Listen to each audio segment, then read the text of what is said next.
Hey, Mystic Michaela spiritual family. Welcome to Know Your Aura with Mystic Michaela. Today's episode, we all have to deal with people in life, and I'm going to talk about that in aura color, how to get what you want from people based on their aura colors, what people's turnoffs are in aura color, just so we can have more productive relationships with all the people in our lives. But first, hey, Scotty. Hey, guys. What's going on?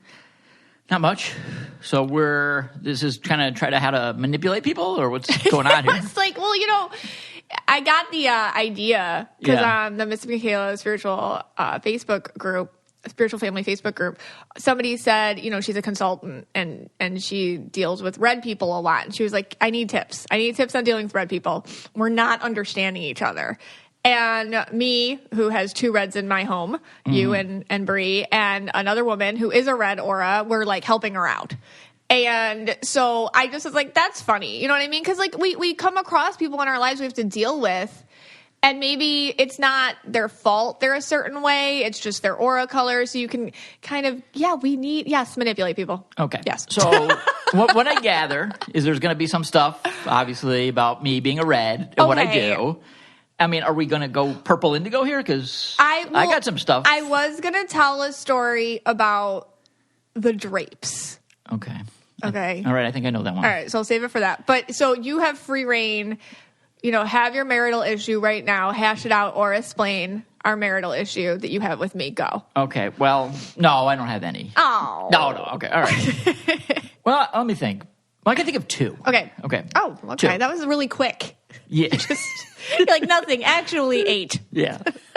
Okay. You're taking out notes. My God, you've been writing these down. I did. No, I did. Okay. No, you didn't. I'm joking. All right.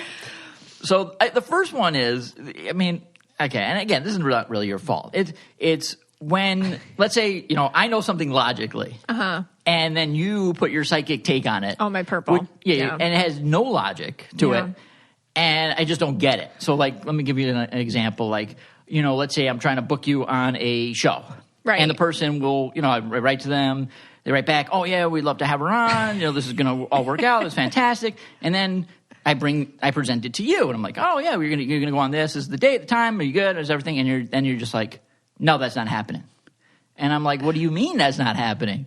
Because I have it here right in the email. It's logical. They just told me, you're going to be on at this time. They want you, blah, blah, blah. And you're just like, it's not happening. So then, I get annoyed and what do you, I'm like, you shoot the messenger. Right. And, I go, "Ugh," and then, it doesn't happen. They ghost or whatever. Yeah, whatever. Yeah. And I could just tell. No, but I don't know. And you get so upset and I'm not upset. It's just, it is what it is. Right. But you're like, but why? I'm like, I don't know. It's just not happening. Right. But I do that with people too. I'll be and I hear this a lot from other clients. So I know this is a purple person thing. It's like you just get a bad vibe about somebody. So they'll be like, Scott, I got a bad vibe about this person. What are you talking about? They're da-da-da-da-da. And then in a month or two, they show you they're crazy. And you're like, okay. Yeah. And I'm like, I told you. No. And that's I don't know why. In the moment that I'm living in and in the world that I live in, it's very logical and it doesn't make any sense. Yes. And then what the problem is, part of me knows that you're right because your accuracy rate is 99.99%. So every time you do these kind of things, it always you said, a month later, 3 weeks later. But in the moment you get very frustrated. And then I think you always want to know, well, why? Right. And I think if we were earlier on in our relationship, if we were starting to talk about these things, when I didn't understand myself and my gifts as well and how to explain it to you, and you didn't understand that either, I think there were more arguments about it too. Yeah. Now I've just... For sure. I have acquiesced.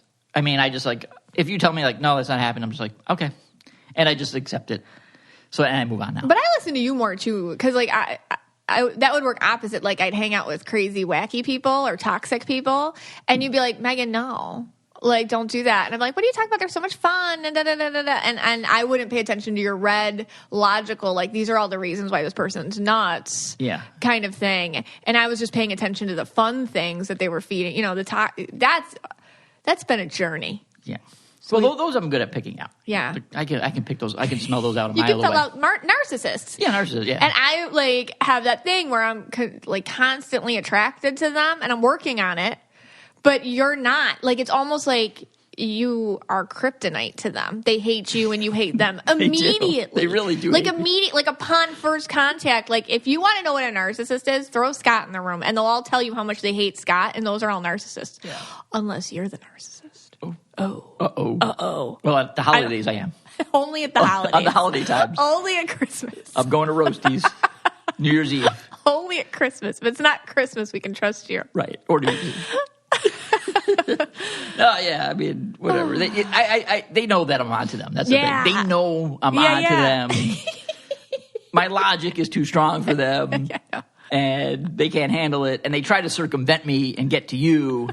And that's been our whole life together. Right. Oh, that's so funny. The circumventing narcissist that just tries to go around the wall that is Scott, the red wall that is Scott, I think every and get to you. Empath needs like a wall of some sort, like a green and or red and or a very aware purple wall. Yes, I agree. All right, so what's the second thing? That's the first one, but again, I've kind of given that one up. You don't seem that angry. Yeah, I want your rage, Scott. Give me your rage. All right, if there's going to be a rage one, it's the cats. Oh, God.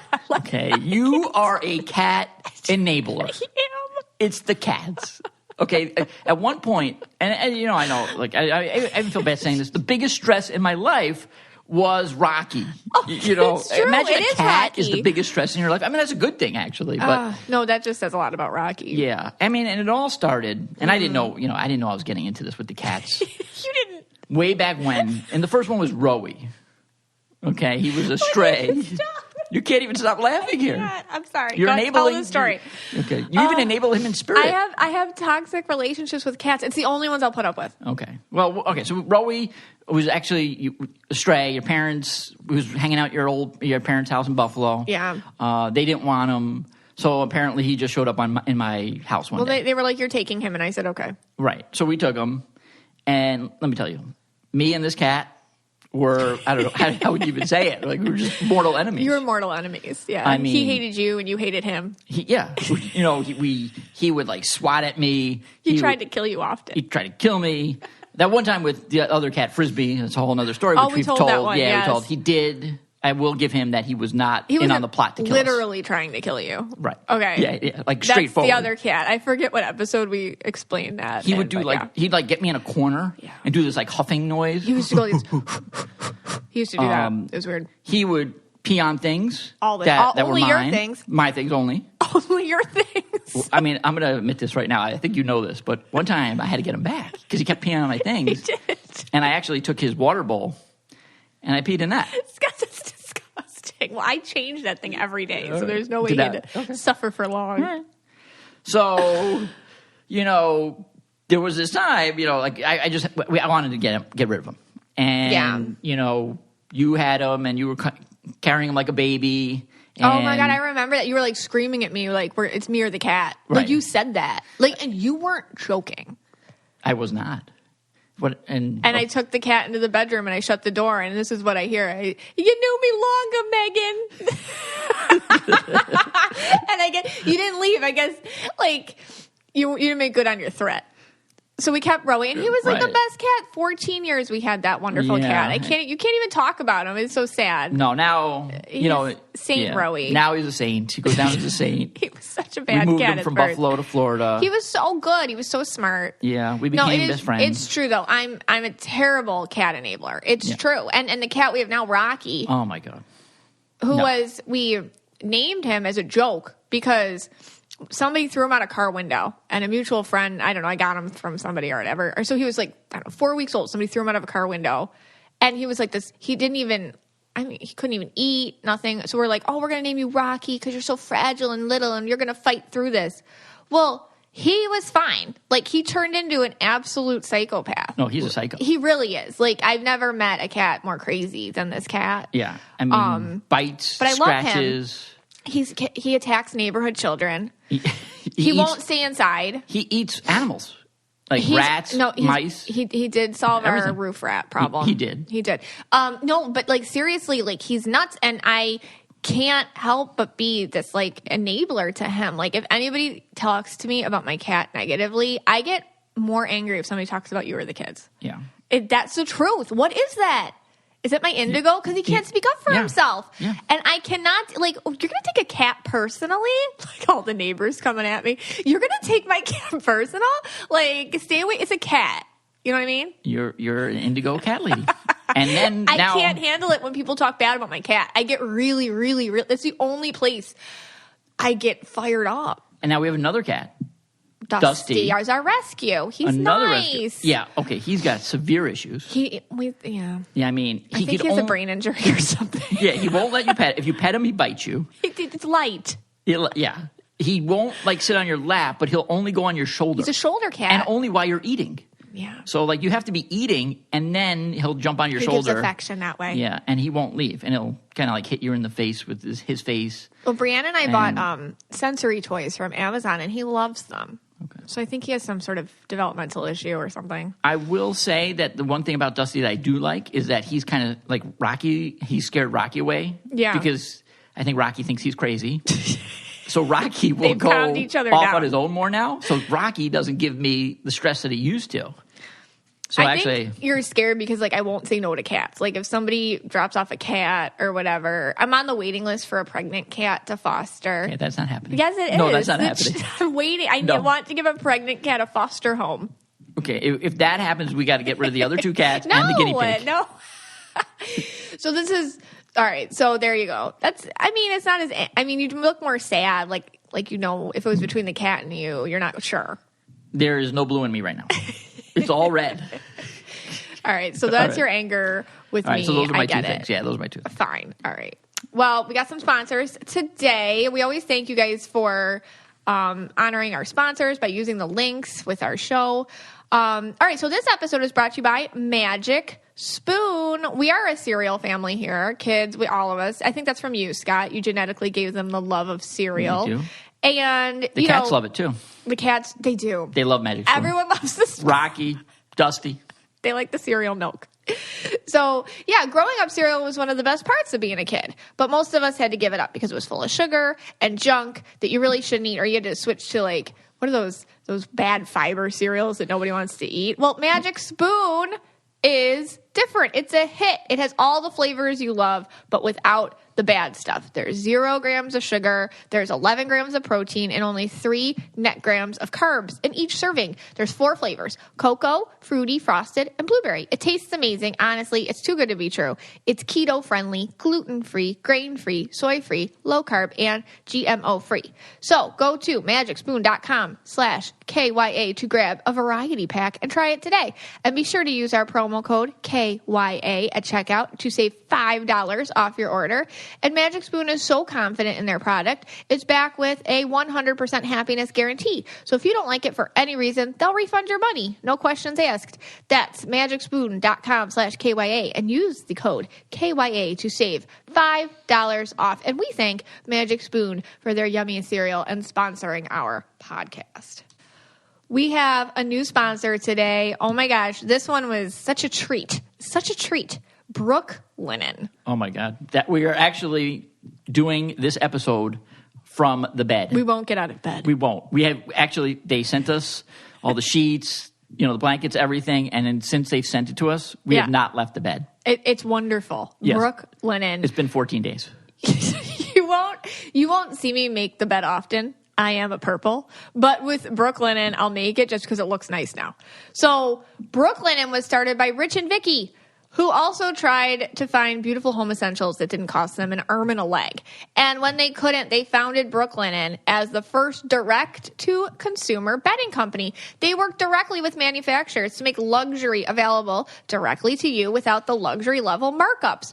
Brooklinen has a variety of sheets, colors, patterns, and materials to fit your needs and tastes.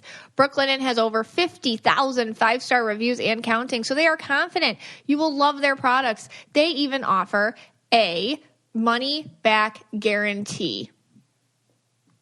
And not just an any money-day back guarantee, a 365-day money-back guarantee. And Brooklinen is so much more than sheets. They've got comforters, pillows, towels, even loungewear, so you can match your bed and more. Like I said, it's been such a delight having Brooklinen. It really is. Rich and Vicky have done such an amazing job. There is, I've heard this. I'm not sure. Okay. You know, like on Starbucks, like sometimes you get something off the menu that they don't have. Ooh, yes. There is rumor that you can actually get Rich and Vicky to come. What? Yeah, and make the bed with you. Kinky. Yeah. Okay, so it's 2021. Do something nice for yourself and start the new year. To help you do that, Brooklinen has a special offer. Go to brooklinen.com and use promo code KYA to get $25 off when you spend $100 or more, plus free shipping. That's Brooklinen, BROOKLINEN.com, and enter promo code KYA to get $25 off when you spend $100 or more, plus free shipping. Brooklinen.com and use promo code KYA at checkout. All right. Thanks, guys. All right, Scotty, let's take it away. All right. Well, everybody knows that I have a thing for shaman. You know, I love shaman. I didn't know that. You know, I'm always searching for a good shaman. You didn't know that? Nope, Yeah. I didn't know that. I'm always trying to find a shaman. It's like one of the things about me. You know, Yeah, like, you and your shaman. In my spare time, I research shaman, and you know, I try to get them. Right. But so I just wanted to, you know, like kind of tell people what a shaman was. Yeah, what is a shaman? And then maybe like kind of what they do. Okay. And then maybe we'll do a little something with that. Okay. So a shaman is like a priest or a priestess. Mm-hmm. Okay. So, and they usually use magic for the purpose of like curing the sick. Okay. They kind of can control events with their I guess their magic. Okay. They connect people to the divine, things like that.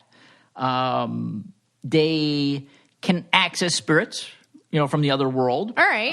And they can, they could, alter realities and perceptions. Okay. Things like that. They can All see right. like good spirits, bad spirits, stuff like that. So like a conduit between planes. Yeah. All right. Yeah, and there's I think like shaman kind of work in four main fields. Like there's the healers, the shamans that will heal you. Yeah. They have shamans that are like soul retrievers. Okay. They like kind of like gather souls. Like they retrieve your soul. Like they help you find yourself? Maybe. Okay. Sure. Then they have like spiritual healers. So like they're not healing Yes. your physical body. They're healing your mind. Your spiritual body. Okay. And then they have like messengers, like that will send messages. Okay, interesting. Yeah, those are the types of shamans. So I thought it'd be fun to, play a little game. You know the game Simon Says? I'm familiar with it. Like Simon Says, put your hand Yes, on your hat. yes. Simon Says, put your hand on yeah. your nose. Put your hand on your stomach. Oh, Right. Simon And then- didn't say. Right. Yeah. Okay, exactly. got it. So I think we play a game called Shaman Says. Shaman Says. Yeah, it's an original game like me, just like Jumanji. Mm-hmm. It's called Shaman Says. Do you want to play? Yeah. Can we All play right. at home? You can play at home. Listeners can play? Yep. All right. You just need a friend. Or you can play alone, like Jumanji. You can play that alone, too. Not as fun, but, Shaman Says is definitely more fun with a partner. Okay. So I'm just going to use different shamans, their first names. Okay? Okay. So Shaman Joe, it's a female, she has a practice. Okay? So what you do is she will slide her hands under your back. Okay? And while you're on a bed, you might have your Brookline sheets, and you remain like that for a long, extended period of time. Okay. So she's like putting her hands on your back, you're on the bed, Yeah. and basically what she's trying to do is teach you how to release fear. Oh, that's interesting. That sounds comforting. Well, it's comforting, I guess, at the end, but while you're doing it, it's very What does she discomforting. do? She just puts her hand on Because it. like her hands are there, and you're Does like, she move them? She might. I don't know how far the hands go, but it's supposed to make you feel uncomfortable because like she's kind of like a stranger. Okay. She probably, she might have just like tried to put a bike chain back on, so her hands might be dirty. Right. And the hands are there, Okay. so you're trying to get rid of the fear. All right. So what's the game here? That's what Shaman Doe does. Do you believe that's what Shaman Doe does? Yes, I Yeah. believe that somebody does that. So that's Shaman Doe. Oh, okay. So it's like yes, truth or no truth. Right. Okay, got it. Okay. Shaman, Mandala priestess of the Mount Shasta Goddess Temple. And you're not making that up? No, shaman. I said shaman. Shaman Says. If I say shaman, All that right. means yeah. Okay. Okay, so let me say it one more time. All right. Shaman, Mandala priestess of the Mount Shasta Goddess Temple. Okay. Okay. Now, she has dedicated her life to the female mysteries. Ooh. I mean, I have too. Does that make me a shaman? You could be a shaman of sorts. Yeah, so- living amongst the women here Right. in this household. Yeah, now it doesn't say what these female mysteries are, but she has dedicated her life to them. I mean, it might take more than one lifetime. You might need to be like a Buddhist. Yeah, do you think you'll learn all our mysteries in your one lifetime, Scott? I don't think you can. You definitely have to be a Hindu or a Buddhist and reincarnate to figure that one out. Just keep going. Okay. And she has a lot of healing practices. And if you want, she can even marry you. Oh, so excellent. A shaman that can marry you. Shaman says. Yes. Okay. That's interesting. Okay. All right. Our next shaman, Shaman Elizabeth. Mm. Now, she can retrieve your soul. Ooh, what does that mean? Well, where'd it go? Well, that's what I was wondering too. Like, where did it go? Basically, she says you lose your soul, maybe possibly due to a trauma. I believe that. You do? Okay. I understand that. Like, it's like a disconnect. It's like a disconnect. Okay. Like a lost soul, like in Soul, the movie, the Pixar movie we just saw, kind of like a lost soul. And she goes, and you know how they all like stand around the lost soul and chant and do drums, and then it like reveals it to them. That's what she does. All right, so Shaman Elizabeth, but all she does. Okay, now she's to get this soul back. Now in the movie, they use like that guy on the ship. Yeah, yeah, on the astral plane. Yeah, on the astral plane. She's going to use feathers. Mm-hmm. She's going to use some eggs, candles, drums, crystals, and she's going to use all these things to figure out why you're so uneasy and why you have this lack of well-being. Okay. It's really, and she calls it a shamanic extraction. A shamanic? Shamanic, yeah. Shamanic. Oh, interesting. Yeah, I'm going to sign. I think I'm going to contact her. Yeah. I think I'm going to try that one. I think a lot of people on Facebook right now in life need her. Yeah. I think a lot of people lost their souls. Yeah. Their minds. I really want to kind of figure out like the drums and the eggs combo. Like what are they for? Yeah. Like do they smash them with the drums? That's what I'm saying. Okay. Yeah. So that's the next one. That's just, you should call her up and just ask her about the eggs. Like questions about the eggs. Yeah. So Shaman says. Are they boiled? Like what? Yeah. So yeah. Shaman says. Got it. All right. So right now, if I was going to go to one of these shamans, it's her. Oh, I'd go to the back one. All right. He loves to feed on your vital essence. Ooh. He visits loved ones. Okay. He can cause mischief. He wanted to go mainstream. He lived in Louisiana. He was in love with someone named Suki. Oh, stop. So this... That's so random. Yeah, this is a shaman, or no? No, you took Bill. Yes. From True Blood or the Sookie Stackhouse series. Weird. Bill Compton. Can I just say something odd? Okay. I started rereading that series last night. You didn't. I swear to God. All right, the show's over, people. This is so weird, Scott, because like in 2008, there is something called the Sookie Stackhouse series, and True Blood was based off of it, but True Blood was awful, and the Sookie Stackhouse series is really good. And there's like tons of books, by the way. And anyways, and I'm like, I don't know, I'm just gonna start rereading it. So I found the first book again, and I started reading it. And then you're talking about Bill Compton from the Sookie Stackhouse series as your joke. Yeah, maybe he's really a shaman. No, I think we had a soulmate telepathic astral plane session where we discussed this. We did. And we're not twin flames. Okay. So if you were playing along at home, that was not a shaman says. So if you thought so, you were out of the game. You've lost the game. Okay. So it is vampire Bill Compton from Bonton. What is it? Bonton? Bonton. Louisiana. Right. It's a good series. All right. The next book rec.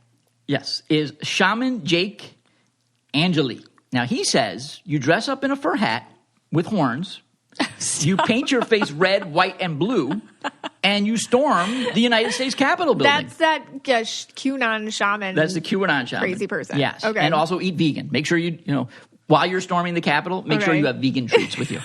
Because he only eats vegan. Right. So.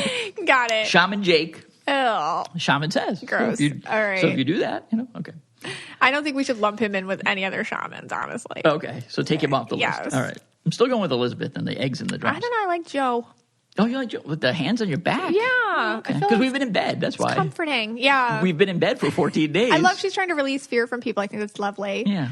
She might be trying to also get you out of the bed. Okay. Lift you up. Yeah, please get out of bed. Okay. Shaman Kamala. She will create the love life of your desires. Ooh. She creates sex magic for manifesting your dreams. You're going to learn about BDSM. Oh. I don't know what that is. Do you know what that is? I think so. You do? Yeah. Okay, we'll have to ask one of our listeners. Oh. You will learn about kinks. Oh, my. Is that like a music group? Yeah. Okay. Tantric guides. Hey. And there's different levels of membership. Oh. Okay. For the diamond. Okay. If you want to be a diamond VIP, I'm a diamond member at Hilton, but not for Shaman Kamala. That's 2 half days or 1 full day. 1 full day with Shaman Kamala. You know how much it is? How much? $4,000. Woo. What does she do? What does she do? Well, that's what she does. She's going to teach you about all these things. All your tantric ways. Tantric, BDMS, RWG, LIQ, TF. Great. Kinks, all these things. Okay. So I was actually thinking, this gave me an idea. Oh. I'm not calling her because I'm not giving her my $4,000, but I was thinking, do you think anyone would pay me that much money to spend the day with them? And talk to them about their kinks? No, I wouldn't even talk to them. Like, we could talk about anything. Just like to spend the day with me. I have a feeling like some of our clients might out-kink anybody's mind.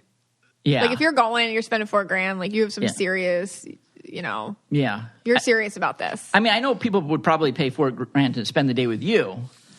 I don't know if they pay it for me. They probably make me pay them. So, like, if I like say, hey, it's $4,000, they'd be like, oh, no, you pay me. I pay you. You pay me? Yeah. All right, give me $4,000. All right. Okay. So, Shaman Kamala, that seems a little... sometimes people need a little help. Yeah. Reclaiming their sexuality, and it seems like she helps them do that. Yeah, you really need to be into 4-letter acronyms. If you're into 4-letter acronyms... She's for you. She's for you. Okay. A red woman puts a spell on him to bring him back to life. He speaks to wolves. He knows nothing. He's a bastard. He rides dragons. Oh, God. And he's going to kill, I think, Daenerys. What was her name? Daenerys. No, what was that? Melisandre. Oh, yeah. So that's from Game of Thrones. Yeah. Did you write down her name? No. You don't even know what I'm talking about. You're not a nerd enough to say this stuff, okay? No, I meant it to be Jon Snow. I know, but the shaman who did it was Melisandre. Oh, well, okay. Okay, don't come to the nerd table if you can't keep up. Right. All right, you win that one. Yes. But again, if you thought that was a real shaman, you're out of the game. All right. So there's only 3 people left playing now. Okay, here we go. Last one. Shaman, and this one is so off the wall, I can't even say their first name because Shaman A will bring you on a journey into the Matrix Evolution Ascension. Okay. Is that like you watch all episodes? Yeah, you watch all the Matrixes. Yeah, with Keanu Reeves, right? Yep, just binge them. Yeah. Okay. That's what I thought it was. Yeah. But apparently not. Oh. Yeah, I think they're making a new one too. They are. Yeah. So it's not that you watch The Matrix. Okay. You are going to intuitively transmit to the Arcturian Galactic Confederation. Okay. Using solfeggio frequencies to assist you in your Matrix evolution. Okay, so, and this is not an episode of Star Wars either. Not Star Wars, Star Trek. I thought maybe you watched Star Trek while watching The Matrix on 2 different TVs, but no. The Arcturian Galactic Confederation is where you have to go. You must know that to get the full stimulation, then you will transfer. I fell asleep. Yeah. Well, this is so confusing to me. Basically, you have to get all your Satan AI out of your system. Satan AI? Yeah, your Satan AI. Okay. That has to get out of your system. All Otherwise, you will not be able to get into the Matrix, and you will not be able to get into the galactic biosphere. Do you have to detox and stuff? Do they make you like drink things and do things? And I think so. I mean, satanic AI, is that like it's artificial intelligence? Yeah, I'm just thinking like a lot of these like things are like get rid of anything that's human inside you and stuff like that. I think it means like you can't scroll on your phone for 7 minutes. And then then you're good. Yeah, if you could just if you don't look at your phone for 7 minutes, you are sufficiently detoxed. You may join the Galactic Federation. Yeah. Okay. And then you get into what's called the galactic biosphere. More? Yeah, you're in the galactic biosphere. What do you do when you're there? Well, then there's then there's the Matrix Evolution Secession. Oh. So I feel like, once I went when I was in high school, we had to we had to do all this like CCD, so like Catholic education stuff. And I had to go to this service, and it was like for this youth development. There were tons, and everybody started speaking in tongues. And they're rolling on the floor, and they're all speaking in tongues, and the people I went with were all speaking in tongues. And I was just like, sitting there like, I can't be the only one that doesn't feel any of this. You know what I mean? And I feel like if I went to that galactic thing, that would be me too. Like, why aren't I in space? I just thought of something. What? Do you remember when you told the story on the podcast? When that night that you don't remember anything, you went to bed like at 6:30. Yes. And you woke up. Oh my God. You might have been doing the Matrix Evolution Ascension. I thought about that. That was a different thing, but yeah. And you might have went to the galactic biosphere. Yeah. Did this whole thing, the Confederation of the Churians got you. I still don't know what happened. I was either abducted by aliens or I just took something and passed out. Beam me up, Scotty. Man. Okay, thank you, Scott, for the Shaman Says game. We know more than we need to about the menu of services on Shaman plates. You're welcome. And websites. You're welcome, people. Thank you for that. Okay. So 2 more ads for you here. Best fiends. This is fun. So life is all about connecting to something bigger than day-to-day worries, like family, community, and even yourself. But at certain moments, like when your kids somehow manage to smear chocolate cake on the ceiling, you need more than a sense of connection. What you really need is a break. That's when I like to clear a few levels in Best Fiends, the 5-star rated mobile puzzle game. So, like I said this in the past, Brianna and I play it together. We talk about what levels we're on, and we joke around with it, and we'll even trade phones and help each other out and stuff. It's fun. It's just kind of like I connect with her, and it's just something to do like when you're waiting around, or, you're in a waiting room, or you have to kind of wait in the car for somebody to get in there. Little times like that. So, it's fun. It's cute. It's very engaging. And it's just, honestly, for me, it's a way to connect with my kid. So it's kind of fun that way. So, yeah, Best Fiends is the can't put it down mobile puzzle game that's free to download. With over 100 million downloads, this 5-star rated mobile puzzle game is a must play. Befriend a cast of fiends who will help you solve each level and defeat the slugs, the slimy but cute baddies. Once you download Best Fiends, you can't put it down. Get used to telling yourself just one more level. With Best Fiends, the fun never ends, and no exaggeration, there are 5,000 levels and counting. So if you were worried you'd get to level 3,247 and run out of fun, don't be. There's always another update, whether it's more levels or fun changes to the game based on fan feedback. Just don't blame us if you end up kind of obsessed. Download Best Fiends free today on the Apple App Store or Google Play. That's Fiends. So it's friends without the R. Best Fiends. BESTFIENDS. Do you know who I've been playing with? Who? I've been playing Best Fiends with Shaman Mandala Priestess of the Mount Shasta Golden Temple. Oh my gosh. She is fantastic at it. Does she play on the astral plane? We do. We play with the Galactic Confederation sometimes. While we dress up with horns and red, white, and blue paint. And work out your kinks. Yes. Okay, cool. This sponsor is new. I'm so excited about this because I'm a crazy cat lady, people, and it's Kitty Poo Club. Oh my gosh, hear me out. Are you a proud cat person like I am? You love your cat, but that doesn't mean you love having a litter box in your home. Kitty Poo takes care of the more unpleasant parts of cat ownership so you can get back to loving your furry friend. I'm serious. I've been using it a few days, and let's be honest. They're cute and they're clean, but they're stinky. And the kitty litter completely masks the odor. I'm not even joking. It's like amazing. And it comes in this box you throw it out. So you never have to deal with like cleaning an actual litter box or anything like that. It's this disposable, really cute litter box. I absolutely love it. And the cats are super picky. My cats are picky. Dusty and Rocky are picky, and they love it. I'm going to tell you. Yeah. I have really one problem with this. What? It's too good for them. It is just too good for Dusty and Rocky. It is really good. I want them to leave. No, it is. It's like they appreciate it so much. Yeah, I know.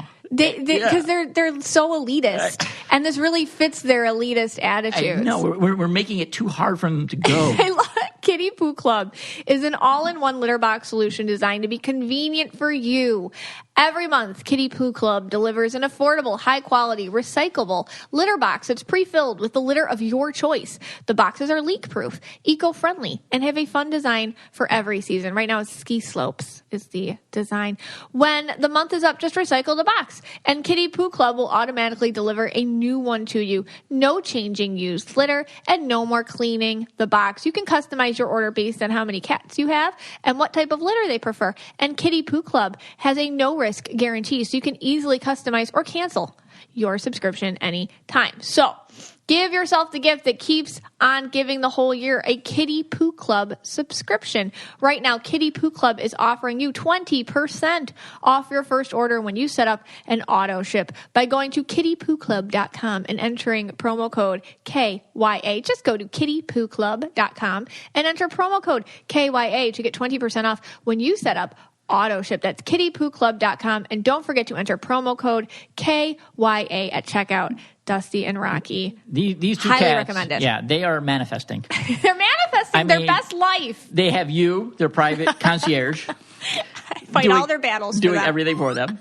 They got this great litter now. Kitty Poo Club. I mean, it's like the Waldorf here. It is. Yeah. All right, let's talk about some aura stuff. So I wanted to make this episode kind of twofold. Like, one, how you get what you want out of people. And two, almost like an inward look at what your own turnoffs are. Because I feel like when you see what your own turnoffs are, you can see how maybe, like what the relationships around you can either get from you or not get from you. How you can sometimes make judgments about people that could just be about yourself. So it's very inward. And then like also in life, it's unavoidable. You have to sometimes go through people to get what you want, like be it a relationship or work or coworkers or, somebody, that your mom friends with or something like that. Like you need to know how to deal with people. And I think, because I see this all the time, there's a lot of miscommunication. There's lots of misinterpretations because we do this thing, and I learned it in therapy. It's a real thing. It's called cognitive distortion. And we all do it. It's where you think everyone thinks like you. And that's not true. We don't. And so in aura color, you can kind of understand, okay, this is how I am, and this is not maybe how other people do things. It doesn't mean they're trying to be intentionally rude or anything like that. But understanding that about yourself first can make you see where people that you have to kind of go through to get things or like whatever, like you can see where maybe you got to work around them in order to get what you want. So, like in most things, how spirit works is understanding more about yourself helps you understand about other people. And then the frustration goes to they don't always see themselves. But like I said, in life, sometimes we have to go through people to get what we want. So I wanted to talk this episode. So we're going to go through each color, and it's going to be how best to kind of work that type of person, and also what that aura colors, that type of personalities, turn-offs are. And big thanks to the Mystic Michaela spiritual family, because as always, I just said, hey, what are your biggest turn-offs in aura color? And man, I got a great thread, a great response. And I was laughing. It was hysterical. It was actually very, very insightful and helpful. So let's talk. So yeah, so like I said, you have people in life you just can't always get around. Like I said, maybe it's a boss or a coworker, a friend, a significant other, even, a parent, a sibling. We need to know that our own personalities can kind of also turn off others. So it's a twofold thing. You can see how to deal with people in your life, and also this is a more sensitive thing, as it always can be when we see ourselves as others do. A way to see how you yourself can be manipulated by others, can be viewed by others. If you can see that about yourself, even though sometimes it's a little sensitive or it can be a little vulnerable at first, that something you do can come off rude or insensitive, or just the wrong way, you can see how other people are responding to you. And, the control always exists inside of you. When you understand more about how you operate, you have way more control over how other people are going to respond to it around you. So let's dive in. So this is where this started for me. I'm like a lot of you, on Facebook. I'm in this one Facebook group. I never participate, but I always I don't know, it's interesting. There's like 30,000 people in it. They're mostly women. And a lot of these women are on online dating and they'll like screenshot their conversations with them and like a potential guy that just doesn't work out. And then usually the caption is something to the effect of, I hate online dating. I feel hopeless. Like, I can't believe this guy said this. What's out there? Blah, blah, blah. So this happens all the time. It drives me insane because I could tell you in 2 seconds what's going on in aura color here, but it's not the group for that. So I think that they would think I was crazy or something. And like I said, I never participate on there, but it was driving me so insane. I'm like, hey, wait a second. Because there was this one conversation that really got me. And so, of course, I looked at her picture. She's a yellow. And she posted this was like a screenshotted conversation with her and this online guy she was trying to know. And her first question was, hi, they matched. So her first question to him was, hi, what are the top 3 things off your bucket list? Okay, that was her question to him. And then he automatically says something snarky, like, why you want to know, or something like that. And then she's like, I'm trying to, and then she responds back something like, well, I'm trying to be helpful or blah, blah, blah. And then he responds back something snarky, and then she gets angry, and then he gets snarkier, and then it just explodes. And then she's screenshotting it and putting it on here, and everyone's like, poor you, don't worry about it. There's plenty of fish in the sea. What a jerk, da-da-da. And I'm thinking like, okay, so I looked at her and she's yellow. And yellow people do tend to ask questions. And sometimes, and I was seeing specifically with her, she does the interview thing, which I get it. It's kind of like her way of getting more meaningful conversation from people. But this guy, and I'm assuming he was a green, he sensed it from her. Like, it's a line to him. Like, it's not authentic. It wasn't real. And so he got snarky as a way of being passive aggressive towards it. And yeah, yellow people hate passive aggressive behavior. So then, it just set her off. So what she didn't understand was like her question wasn't authentic. Like, I feel like she was probably using that, for one, a lot of people, like, what's the top 3 things on your bucket list you want to do? And 2, I feel like it was also her way of almost checklisting people, which is probably something like her ego did in online dating to make it harder for her to find somebody. Because remember, your ego wants you to stay the same. So when she's like online dating, I can see her probably constantly doing these self-destructive, subconscious tactics to almost find a reason why this guy isn't good. And like whatever his top 3 bucket list things were, I could tell it. Let's say he did answer it, and I could tell her like picking it apart, like just dissecting it into just, I can't, this won't work out because you like to mountain bike and I don't do that, or like something like that. Or you like Paris and I've been there and it's awful, or like something like that, because her ego is taken over. And sometimes with these energy exchanges, like we don't know what's going on and we make it about the small thing that's going on, like this little conversation they were having, but it was so much bigger. And I'm like, oh my gosh, if she could just see that that's a turnoff to him, and he's green and he doesn't like to be questioned like that. And if he could see that his passive-aggressive behavior towards your question was turning you off because you're a yell, like it would be just easier, and we could have saved a lot of time here. This is what happens to me when I'm online, okay? I go through these rabbit holes, and I get very stressed out about people not knowing their aura colors and that their life is continually spiraling online dating, and I just want to tell them, but I don't, So anyway, so here I am, and this is the birth of this episode, was that Facebook exchange. All right, so let's go through each color and let's just get right into it. And let's start with yellows. Okay, so again, yellows. If you have a yellow person in your life and you need them to do things for you, there's some stuff that works and there's stuff that doesn't. The one thing with yellows is you have to kind of give them a little bit of, you got to butter them up a little bit. Yellow people do a lot of work. They're very perfectionistic. They like things to be well done. They like their systems, and they're proud of how they do things. If you just say something like, oh my gosh, I love how, you set this up at the office, or that's so sweet how you color-coded the coffee in the pantry at work so we know what days, who's the coffee person this week or whatever. If you just stop for a minute and be like, thank you for that. Like, I noticed that you did that. I noticed you're trying to make everyone's life easier, and I appreciate that. It goes miles with them. It really does. Or they try to look cute. Yellow people usually try to look cute. So if you're just like, oh my gosh, where'd you get that scarf from? It's really sweet. It's a cute scarf. It's little things like that. It helps them open up and listen a little bit more. Also, the thing with yellow people is they'll do you favors, but it has to be quid pro quo. Like, they're not going to just do something, and they're very actually wary to being manipulated. So, like, if you ask them for a favor and then there's nothing back, that's not cool. They don't, yellow people, because they're independent themselves, do not like hand-holding other people. They'll do you a favor, but then hopefully, like, you use that favor to better yourself and you don't just end up in the same spot. So if, like, here, I need a ride home from work today. Can you help me? I'm having some issues. Okay, sure. But if that turns into an everyday thing, all of a sudden the yellow's like, I feel used, and like, no.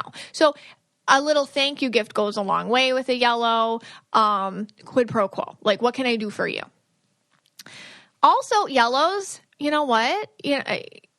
When you write an email to them, make sure it's grammatically correct. It's like a sign of, okay, you cared about this email today. Because when yellows open up an email and there's spelling mistakes, or just like the your, and your are all mixed up, or little things like that, they can't not see it. It's not that they're being critical or judgmental. It's just that they're like, oh, it hurts their brain, or little things like that. So if you take the time to, if you're writing to them an email or whatever, and you're using good grammar, and it shows care and compassion for them, and they like that, and they're immediately going to be like, oh, okay, what does this person have to say?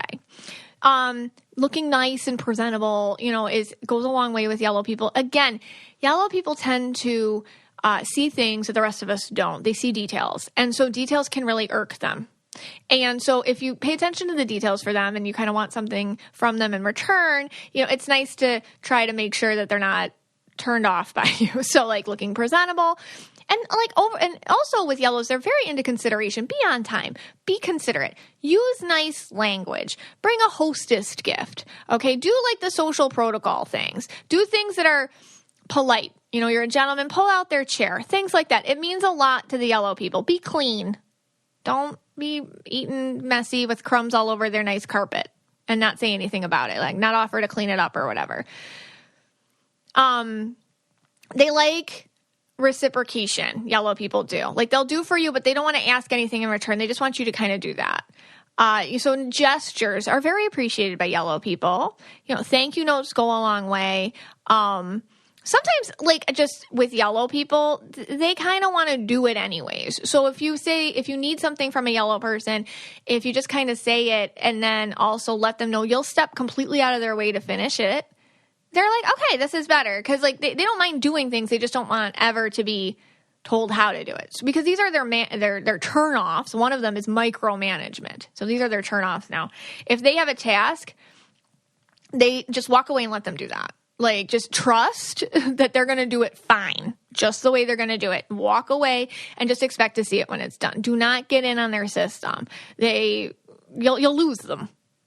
Another thing, mansplaining, or just even with yellow guys, like, just don't explain things to them.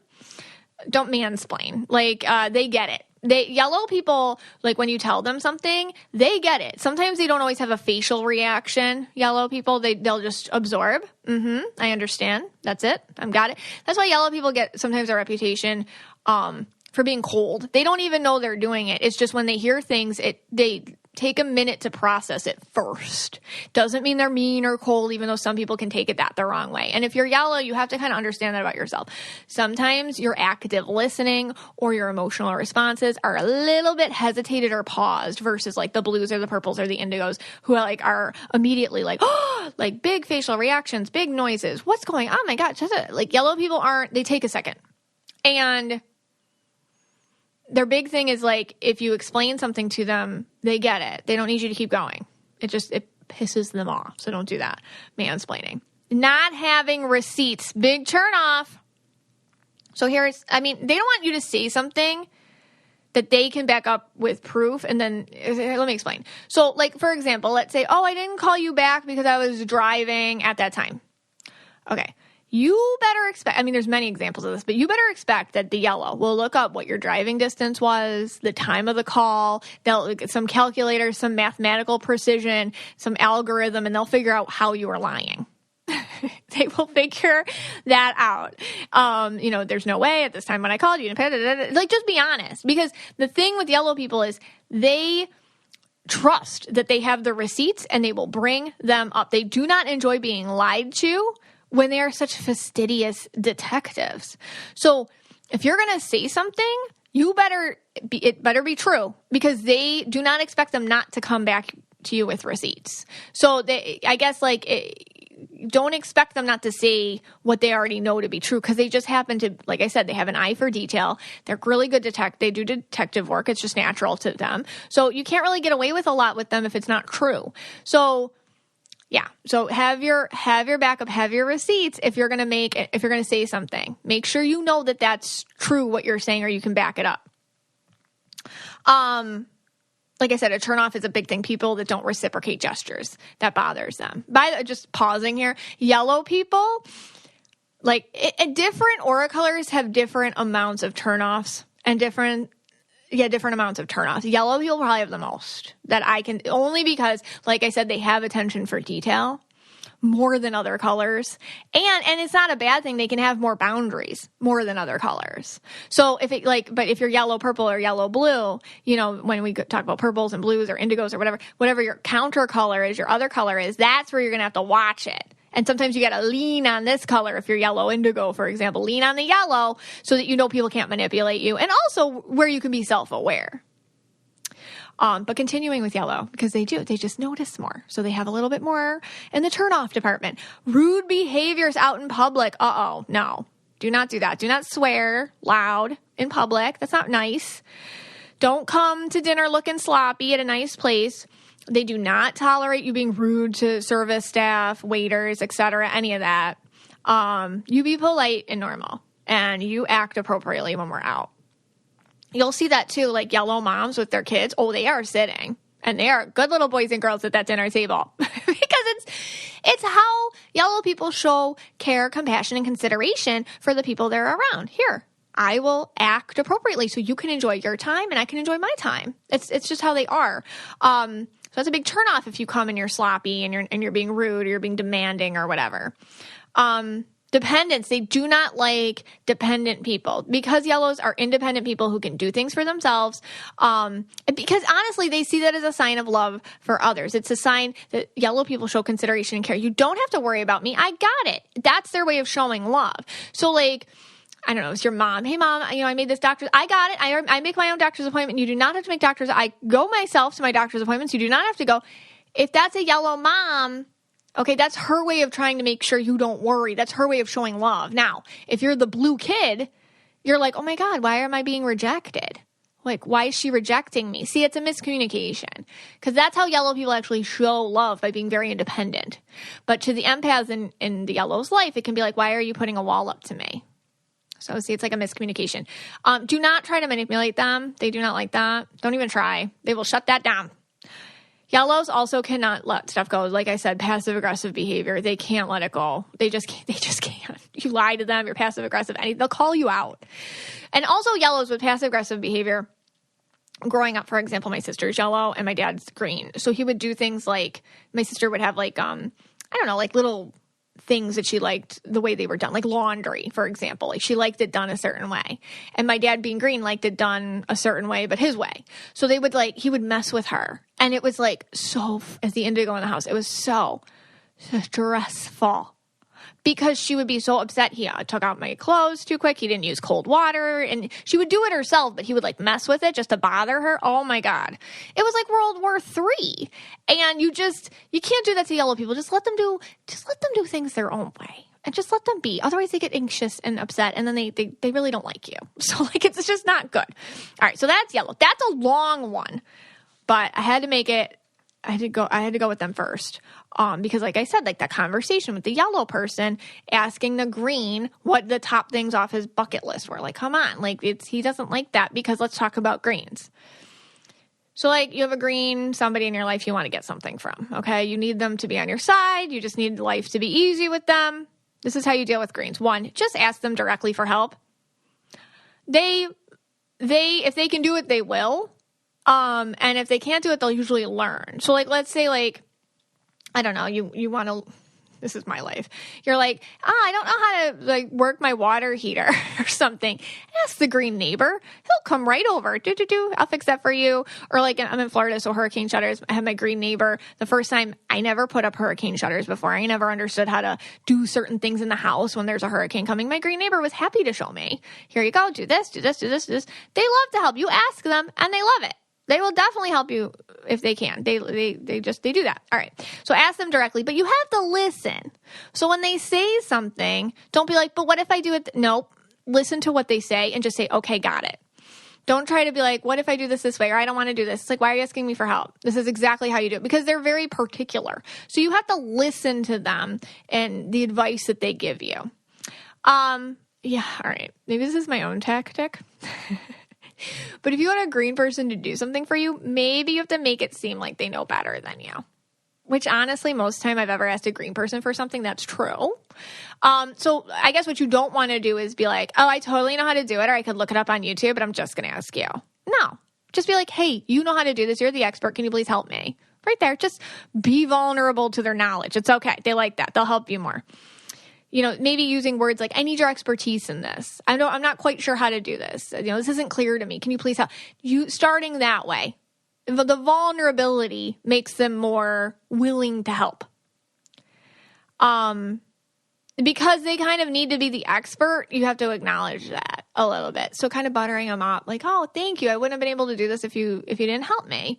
Just kind of like, oh, I didn't, you're the expert. Can you come help me with this or whatever? You know, maybe it's at work when the accountant helps you out, or somebody in the legal section. Like, hey, you know best what this fine print's saying. What, can you explain this to me? You know, starting it that way is a nice way to help them want to help you.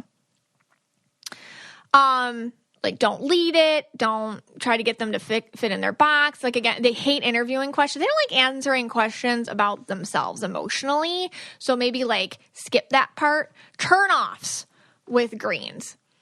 Uneducated claims about anything, okay? Like, if you're like, oh, this person, I don't know, he's against this, or he had, I don't know, if you make a claim like, oh, well, there's addiction in his family, or just whatever, it's like, they'll ask you like, hey, what's your source on that?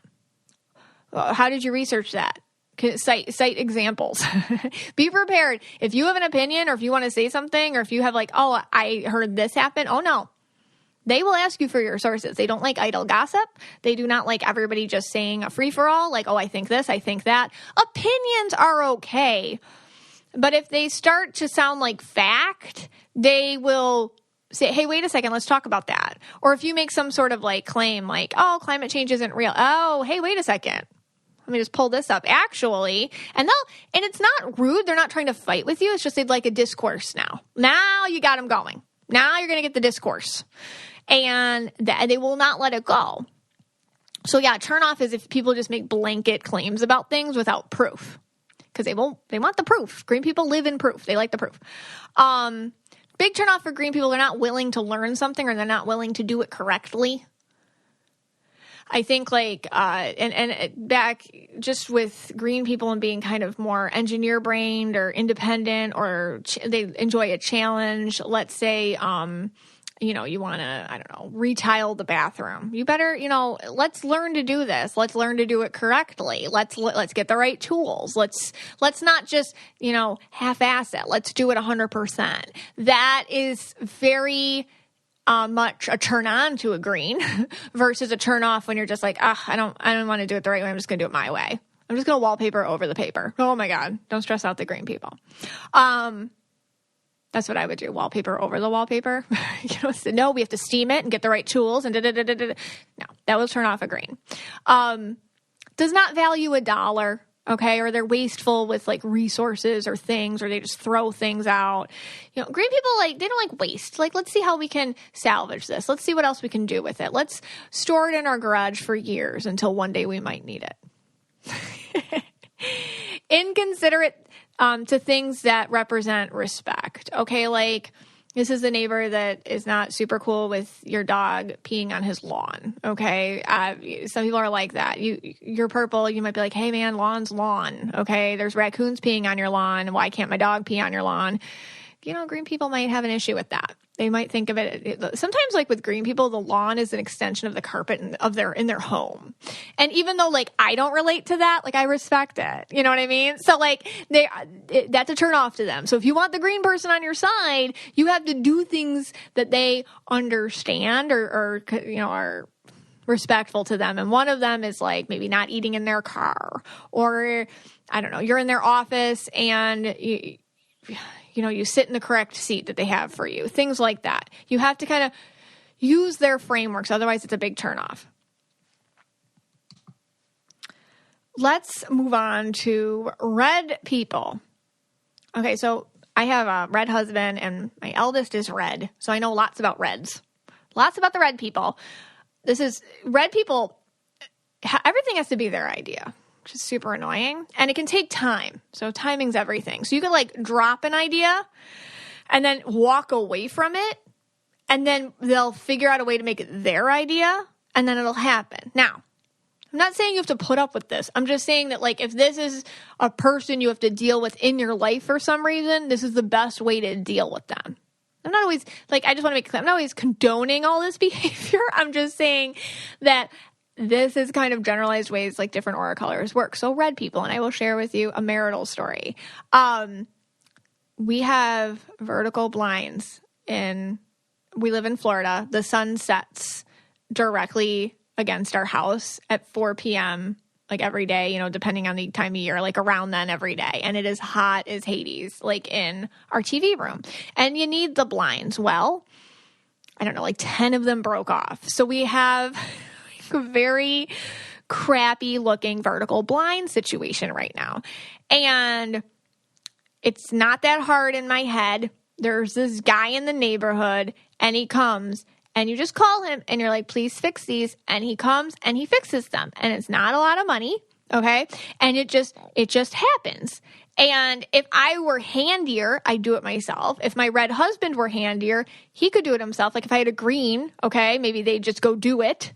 But neither of us are handy. So I'm like, let's just call the guy. His name's Dwayne. Let's call Dwayne and have him just come and do it. Oh, well, that was World War III.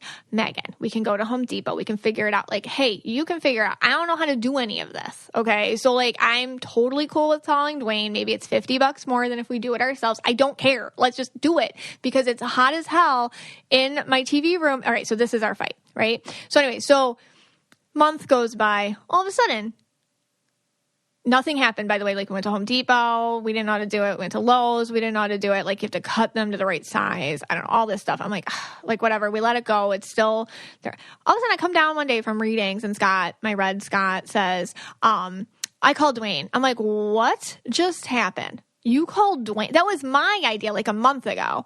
And he's like, I called Dwayne. And honestly, like, if you were to tell me, two things, like which one I would believe, that Scott called Dwayne or, I don't know, like we won the lotto, I would go with lotto because I never saw it coming. But when I think about it, it makes sense because it was a good idea that I had. It's just he couldn't accept it until it was his idea. And that is red people, okay? That is the red people. You have to make it their idea. Timing is everything with them. And it really does depend if they're in a good mood or a bad mood, too. Like, when the blinds are all bad, I told him, like, let's just call Dwayne, and he wasn't happy about it. So, like, it just combined with my idea, with his mood. It just wasn't going to happen. So, you know, I put it out there, and I truly let it go. I'm like, okay, I want to live in a house that's hot, like, in the afternoon, fine, whatever, I'll go upstairs. You know, I let it go. I let it simmer. I let him deal with it himself. And finally, he made the call, whatever. So if you have to deal with like a red person as a boss or a coworker, you know, it's annoying because you have to kind of like, especially if they're a higher up or something, you have to put it there and you got to walk away. You have to let it simmer for them. Emotion does work with red people. I will say this. Usually better with red blues. So if you're just like vulnerable, like, oh, I really need this to happen. I don't mean to be pushy about it. It's just like I'm having a lot of anxiety and then like this blah, blah, blah, blah, blah. Maybe they're more like, oh, okay. Because they love to be kind of the hero in situations. But if you're working with a red purple, it's more going to be the flattery that works for them. Like, oh, red purple, like I really need you to help me. You're so good at this. You know what's best. Da da da. You know. So there's kind of depending on their other color, what works better for that red person. On principle, usually red people are just, especially if they don't know you, their first thing is going to be like, no, let me think of it myself. So big turnoffs for them would be just like telling them what to do, just coming in and be like, hey, we're doing this. Hey, this is my idea. Just somebody coming in, and it was funny on the page, on the Mrs. Michaela's Spiritual Family Facebook page, we had a yellow member say, like, how do I deal with red people? She's a consultant, and she's supposed to go into these businesses. And she said she figured out green people. They're easy. They just details and they move on. But then the red people, when she's like literally there to tell them what to do, she's a consultant. They're like, no. And they won't work with her. And it's because... And she was very open to hearing, and the red people on the page were helping her out. And it's just, it kind of goes like, if I don't know you, and you kind of come in yellow style, and you're like, okay, here's the plan. Now walk away. Let me finish it for you. The red people are going to be like, hey, wait a second. Because they like control. They do like control. It makes it, when they know you, they're going to be like, okay, whatever, you go do it. Because they trust you. But if they don't trust you, they don't know you, or they're just annoying because you're married to them about blinds, they're going to give you a hard time because they want control over things. Yeah. So another thing, peer pressure. They don't like it. I don't worry so much. I mean, listen, all kids go through, like when I read children, all kids go through like their phases with there's peer pressure and this and that, and there's all these things that can happen. But red kids, I don't worry about as much with the peer pressure than other color or a colored children. Because red kids are like, don't tell me to use. Don't tell me to drink. I'll drink if I want to drink. Don't tell me to drink. It's more like they just have this thing like, don't tell me what to do. Like that's very strong. They're similar to purple people that way, but more firm in it. Whereas purple people are like, don't tell me what to do, but I'll go do it myself, like that. But like red people are just like, no, if it's your idea, I don't want to do it. So peer pressure doesn't really work on them. They don't like that so much. Character flaws. Okay, so like, character traits, when I was teaching in school, it was every month, this month is trustworthy, blah, blah, blah. Trustworthiness. This month is generosity. This month is honesty. Okay, all those kind of like character traits, patriotism. Like red people are into that. If you're not part of it, or if you kind of like step away from it or whatever, they don't like that. There's kind of the stronger just principles of society. You have to subscribe to them. They like the just principles of society, and everybody subscribes to them. And that is something that they hold dear to themselves. And another thing with red people, if you just keep talking and you expect them to stay interested, they're not going to like that. You kind of have to keep it kind of brief with a red person. Don't expect them to stay interested. They're not polite enough for that, and they don't have to be. Not all. I'm not saying everybody. I'm saying like those people that kind of come at you and they're just like, and then this happened, and this, and this, and that, and red people can be like, you know what? I don't want to listen to you anymore. And it's just, you've talked long enough. Okay. Like, and that's fine. They'll walk away. But then if you get upset about it, then they're like, I don't care. So that can be a turnoff for them because they see it as inconsiderate if you just, I don't know, want to keep talking about yourself to them. Purples. Purple people. Purple people love to weed out the users. So, like, if you want something from a purple person, you better make sure that you don't, because purple people are naturally intuitive. So if somebody's like a user, a purple person will smell them out. This is like an example from 18-year-old me, when I was less responsible, I suppose, because I was 18. But I used to work at JCPenney's in college. I was 18, and I worked with this girl, and she was just so rude. And she was like, I don't know, she worked there longer than me, and it was really stupid because like at the JCPenney's I worked at, like there was a clique. It was very cliquey, and I was not in the clique, which is the story of my life.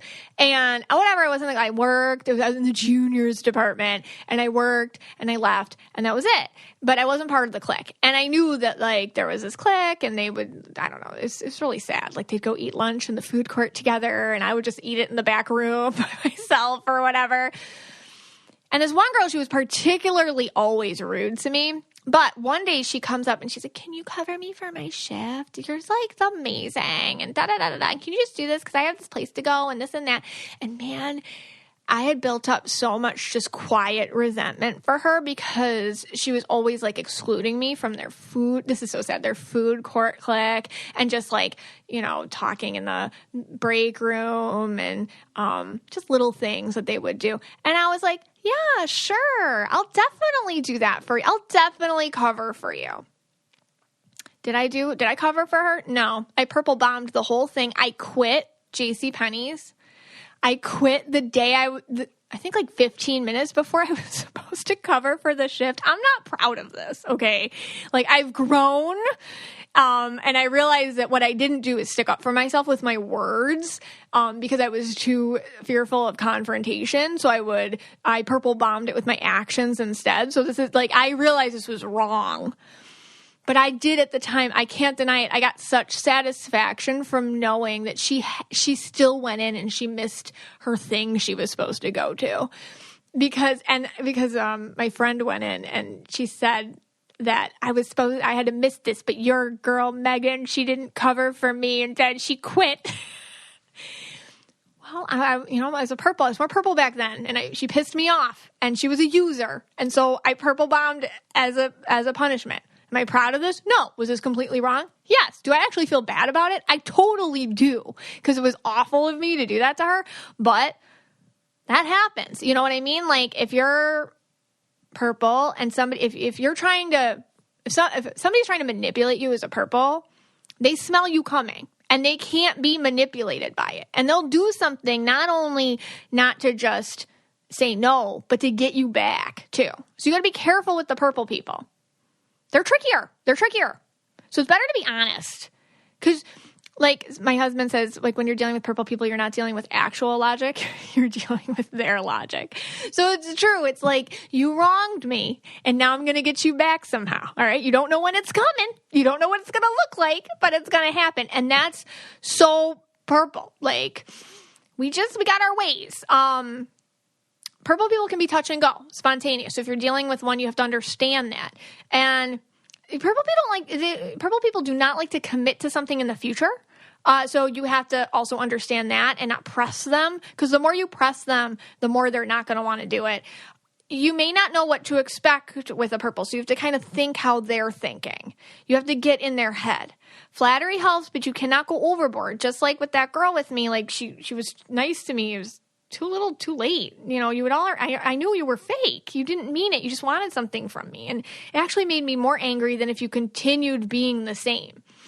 It's almost like you thought I would fall for it. And that made me so angry at the time. Now, looking back, sharing your own vulnerabilities is important when you're dealing with a purple. Just being really honest. Just, they don't look for perfection in anybody, but they hate when you hide their imperfections from them. So being vulnerable is a great way to connect with a purple. Being willing to make it about them. Hey, wouldn't it be fun if we did this together? Wouldn't it be fun if we did that? Like, include them. Make it fun. Make them part of it if you want something from them. Make a real connection, a real bond, a real friendship. Purples don't like to do stuff for strangers or people that they don't have that for. They don't like to do favors for people that they're not connected with somehow. So, and make it a real connection. Actually be friends. If you are dealing with a purple person, find a way to be friends with them. Like for real be friends with them. And it'll just be easier and more fun, honestly, to collaborate with them on whatever you are collaborating with them with. Turn-offs, arrogance. They're not into it. Don't start with them. Purple people get a bigger picture. Okay. So you try to come in like you're too hot to trot or whatever. They pick that up immediately. Like, oh no. Okay. Cocky, full of self, all that kind of stuff. Know it all. Do not talk down to them or parent them or be all dad to them. They don't like that. And they will go against it on purpose. Don't do that. Elitist behavior. Oh, they'll push that button. You come in acting like, oh, I went to this school, or I don't know, I drive this car, or I'm part of this club. Oh, are you? And then they'll push it. Then they'll push some buttons there. Oh, you know what I heard? Oh, you think you're this? Oh, you think that? Revenge is a dish best served cold for purple people. They will hold on to stuff and figure out a way. So you don't want to come in acting elite or this or that. It's a big turnoff for them. It does not impress them. They do not like people with closed minds because they're not judgmental. Like I said, you can be pretending everything's perfect in like a marriage or a relationship or friendship or work or this or everything's perfect in my life. No one's perfect. Purples don't judge it, so you can't hide it. So they hate when somebody does that to them. Huge turnoff. Be yourself. Indigos and blues, you're going to see it's, as I go through both of them, they share a lot of these things. Indigos. So again, you just tell the truth. Don't make up weird, elaborate excuses. Like you don't want to go out to lunch because you're taking a nap. Just say it. Honestly, they'll be more insulted because they feel you're lying than if you're just honest. Because they understand like the whole I want a nap instead of go out thing. Like they're okay. They're actually okay with that. But they're not okay with you making up elaborate, like, oh my gosh, my car broke down on the side of the road, blah, blah, blah. Like, don't bother. Yeah. So, and they also hate that you'd think they'd fall for it, because they feel everything. And like I said, indigos are like human lie detectors. They can feel it. So indigos, you want to get them to do something, really listen to them. Like really listen. Really give them their creature comforts. If I guess like encourage them. It's okay to nap. It's okay to self-care. It's okay to do this or that. Like they enjoy people that understand that them being insulated as a person is okay. It's okay that you don't text back all the time. That's okay. They don't like it when you take it personal, when they just need their kind of isolation time. So that's a way to understand indigos, or if you have to work with them, you don't take them personally when they're kind of quiet. That's really important for indigos, because indigos go into little isolation moments in their life. And if you take it personal, then the indigos get sad or defensive, or they feel bad, or they can avoid you. So it's just easier to be like, oh my gosh, don't even worry about it. I totally get it. Do your thing. I get it. When you are ready, we'll talk. Indigos, if they have like emotional moments, this is for purples too. Like if they have emotional moments, just kind of let them do their thing and let them kind of like, okay, you're emotional, whatever.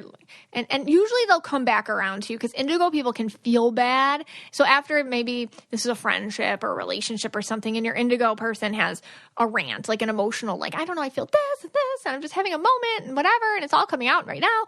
Give them like, I don't know, a few hours, and then you're going to be like, hey, sorry if I was a little bit erratic. They'll come back to you because they hate things not feeling okay. So a big way to turn them on or to get them to do what you want is just kind of let them have their moments and then let them come back to you instead of trying to fix it yourself. Let them fix it. They will. Yeah, they settle down. So, they do need to know that what they do was a good job. So when you work with an indigo person, like, hey, the way that I really appreciate that you did this, or you did a really good job here, and nobody else noticed that, but I noticed that. Hey, thanks for calling and getting us all lunch, or that was really sweet of you. Things like that. It makes them feel happy that they were seen and appreciated, and that you felt good about it too. Like, hey, you really made my day when you set up this. That makes them feel like, oh, good. All right, good. You notice and you feel good, because they just want to know that you're happy because they feel it. So if you just let them know that what they did made you feel good inside, that's like a lot to an indigo. That's everything to an indigo. They can handle critique, but don't go crazy. Okay. So sometimes like when, at work, when indigos kind of hear like, you have to start with, when I was teaching, they would say, always start with like 2 nice things before you go into the critiquing things. So like when you write parents, like, hey, Johnny, he always says good hello in the morning, and he always has such a big smile on his face. He's always so, you can find something nice about anybody to say. So make sure that you start that way with an indigo before you go into, but I did notice just with this, maybe you just want to try to do this a little differently, and da-da-da-da-da-da. So kind of like hedging what you're going to say with like niceties helps a lot with indigos, because they're very hard on themselves. Turn-offs for an indigo. Duplicity. You act like, I don't know, like you're out on a date and somebody's Mr. Charming. like around a bunch of people, and then like one-on-one they're just like silent. Like, who are you? Like, how did you change so quickly? They would rather you be 100% real all the time, no matter what that looks like, than totally be a different person. I think we've all had that experience with girlfriends. Like, you always have the one girlfriend that you don't want to go out with her alone. Because she around other, like, I don't know, if guys start paying attention to you guys or something, it's like, where did she go? And then she's the one like, I'm going to get my own ride home. You're fine, right? Like that. It's like, whoa, big turn off for an indigo. Don't do that. Okay. Like, let's be consistently ourselves, not change when other people give you attention or like whatever.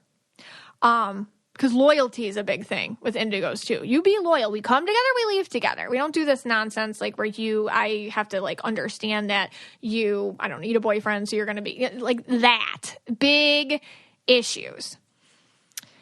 People who aren't energetically responsible. Huge turnoff for the indigos. Having expectations of you that aren't explained, just issues with themselves that they expect everyone to automatically feel and bow down to. No. And the more aware of an empath you get, the harder this is. The harder this is to deal with. It's just like when people have like their insecurities, but they're not aware of them and you feel them. So like, for example, just, I don't know, like a relative, like, oh, if, I don't know, like your sister-in-law, I'm just making this up. Like your sister-in-law, you know, if I don't call and invite her personally, she's going to get really upset. Even though I already sent like the Facebook invitation to everyone, if I don't text her individually, she's not going to feel like the Facebook invitation was a real invitation. No. Indigo people do not like that stuff. Now, you may have put up with it like years ago, but now that you're more aware, you're like, no. Flippin', don't put that on me. I'm not responsible for your weird insecurities. That. Indigos don't like that. Especially the more aware they get as empaths. And they do not like bullies. I mean, nobody likes bullies, but like indigos really don't like bullies. And the more aware they are, like they will be the most vehemently, fully advocating against bullies. Okay, blue people. You want something from a blue person? Just ask them. They are like, can you help me? Sure. They love to help. They're very helpful. You know, also like giving them loving advice or feelings checks or just being like a normal person to them. You know, they're very balanced that way. Could you do this for me? And hey, and afterwards, like, oh my gosh, it helped me so much that you helped me pick this out or you set this up. Thank you so much for that. Like just normal people asking them politely and thanking them accordingly is all you really have to do for blue people. They want to help. It's just them. If you're too nice, if you're over the top, it might freak them out a little bit. So don't go crazy. What else? Oh, you have to be honest about how you feel up front. Again, just like don't hide how you feel. Just like the indigos and the purples, just be honest, just be vulnerable, just be real. Blue people are so good with like children and old people and animals. So if you act like one of those, they're all about it. Like I see this all the time, like with blue people. Like if you're lost, they're the ones helping you. Hey, I don't know what kind of yogurt to get in the grocery store. Here, come here. Let me just do your shopping for you. Come here. Like they just ask them. It's almost like they're scattered around by God to help us all. But blue people do have turnoffs too. And turnoffs are a big like people who aren't fair. Blues are very into being respectful of the rules. And if you're disrespectful of the rules, like, all right, smoking in a non-smoking section, or again, like, I mean, just bad manners to the people around you, having a superiority complex or a grandiose nature, doing things that aren't good, things like that. Blue people are like, hey, that's not right. And they will tell you, just like they tell a kid. We don't run in here. No, we don't do that. No, come here. We're not doing that. And because I do see blue people act like mom or dad a lot. Like, here, let me help you. That's not what we're going to do. We're going to do it this way. And they have a way of doing it, which is very nice and usually doesn't put people on the defensive, but they do not like disrespectful behavior. My daughter's kindergarten teacher is blue and she's so lovely. She's such a nice person and she's blue. She's so blue. And I asked her, they'll go above and beyond. And I asked her just a question. I try not to ask my teacher. I try not to bother teachers too much because they're going through, especially these days, so much. But I emailed her. I'm like, hey, I'm just a little nervous about Abby, my 5-year-old, her reading level. Like, this is what I think, but I don't know. Can you please help me? So I just asked her. Do you know the response I got back? I got back, she tested her the next day. I get back, Abby comes home with like this little certificate that she made. She's so proud of herself on what reading level she is. I get a text photo. She texts me this photo of Abby doing something in school, like all this stuff, just because I asked her and said in an honest way, like, I'm a little worried about it. Can you help me? Blue person, here, let me help you. And I just wrote back like, I am so grateful for you. Thank you so much. You just put me at ease. And it was just such a nice exchange. That's the thing with blue people. Like, they're kind of easy that way because they do give people, and that's the other thing, like with turnoffs with purples or turnoffs with blues or indigos, you get a lot more passes with them. They have turnoffs, but they're kind of a more deeper thing because those colors can kind of feel intention. So if you're intentionally awful, if you have an intention that's very, very deep-seated and malicious on purpose. Like, a lot of people are just in a bad mood, so they're rude. Okay, blue, indigo, purple people, we can deal with that. But if it's something that's like they're purposely trying to get you and you can feel the difference, that's where and not most people aren't like that. So it's more passes, I will say, for those colors. Okay, real quick with the more rare colors, because I wanted to talk about turquoises and pinks. Turquoises, how to get what you want out of a turquoise, you gotta stay out of their way. I think usually turquoise people, they have their way of doing things, and you kind of want to meet them where they're at, connect with their point of view.